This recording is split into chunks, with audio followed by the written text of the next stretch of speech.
स्वागत है आपका न्यूज 18 के इस मंच में। बहुत बहुत धन्यवाद, बहुत बहुत साधुवाद और आर पार के इस कार्यक्रम को भी बागेश्वर पीठ की ओर से बहुत बहुत धन्यवाद। बहुत बहुत आभार आपका।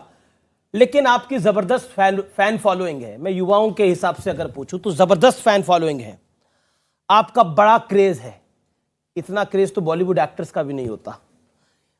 लेकिन आज मैं आपसे एक सवाल पूछना चाहता हूं कि आपकी इस फैन फॉलोइंग का बड़ा राज क्या है? आप जादूगर हैं, चमत्कार दिखाने वाले हैं, आखिर धीरेंद्र शास्त्री है कौन?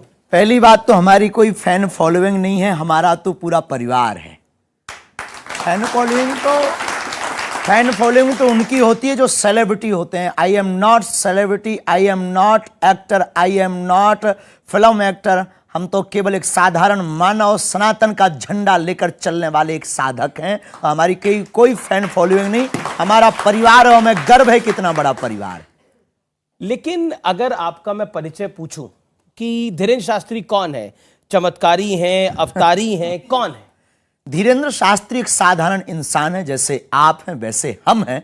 बस हनुमान जी के एक साधारण से सेवक हैं। उसका परिणाम है ये कि जो धर्म विरोधी हैं उनके मुंह पर तमाचा लग रहा है।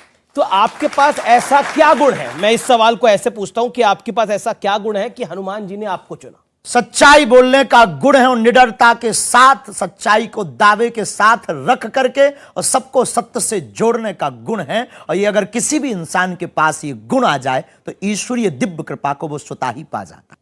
आपका एक दावा है कि आप पर हनुमान जी की कृपा है, जिसकी वजह से आप लोगों की समस्या का समाधान कर देते हैं। लेकिन आलोचक भी हैं आपके और बड़ी संख्या में है वो आलोचक। वो कहते हैं कि आप एक माइंड रीडर हैं, इससे ज्यादा कुछ नहीं।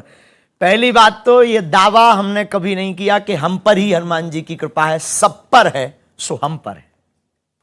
और दूसरी बात, रही बात माइंड रीडर वाली, कांच में और मणि में बहुत अंतर होता है। चमकदार दोनों होते हैं, पर जो मणि काम करती है वो कांच काम नहीं करता।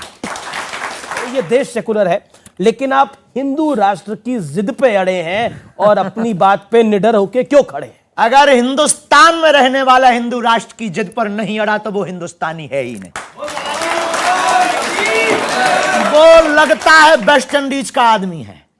अगर हिंदुस्तान में रहकर हिंदुस्तानी व्यक्ति हिंद महासागर के सन्निकट रहने वाला ही हिंदू राष्ट्र नहीं कहेगा तो क्या पाकिस्तान वाले कहेंगे? और रही हमारी बात, जिनको जो लगता हो लगने दो। हम अपनी बात से न कभी झुकेंगे, न कभी मुड़ेंगे, न कभी रुकेंगे। भारत हिंदू राष्ट्र था, है और फिर घोषित होकर रहेगा। लेकिन संविधान में सभी धर्मों को समान अधिकार मिला है, सेकुलर है हमारा देश।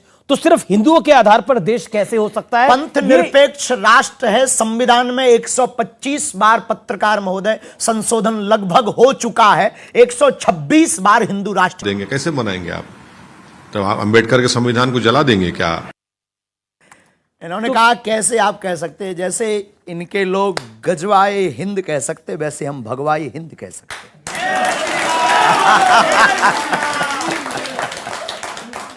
लेकिन जब आप हिंदू राष्ट्र की बात करते हैं तो इसको मुस्लिम विरोधी करार दे दिया जाता है। ये एक साइकोलॉजी है। साइकोलॉजी है कैसे? साइकोलॉजी ऐसे है कि किसी भी सनातनी व्यक्ति को गिराने का बढ़िया उपाय यही है कि किसी पंथ और मजहब को सामने खड़ा कर दो ताकि वो अपने मिशन में सक्सेसफुल ना हो पावे। वो भारत में समानता की नीति ना स्थापित कर पावे, वो राम राज्य की नीति ना स्थापित करवा पावे और इस देश में एकता ना हो पावे। इस देश में धर्म का जो लड़ाई है, पंथ की जो लड़ाई है, वो ना मिट पावे। अगर ये मिट जाएगी तो राजनीतिक रोटियां नहीं सिकेंगी। राजनीतिक रोटियां नहीं सिकेंगी। लेकिन आप एक शब्द यूज करते हैं ठटरी के, बहुत प्यारा शब्द है। अब बुंदेलखंडी आदमी अब तो लगभग भारत का प्रत्येक बागेश्वर धाम से जुड़ा हुआ भक्त उस बात को जानता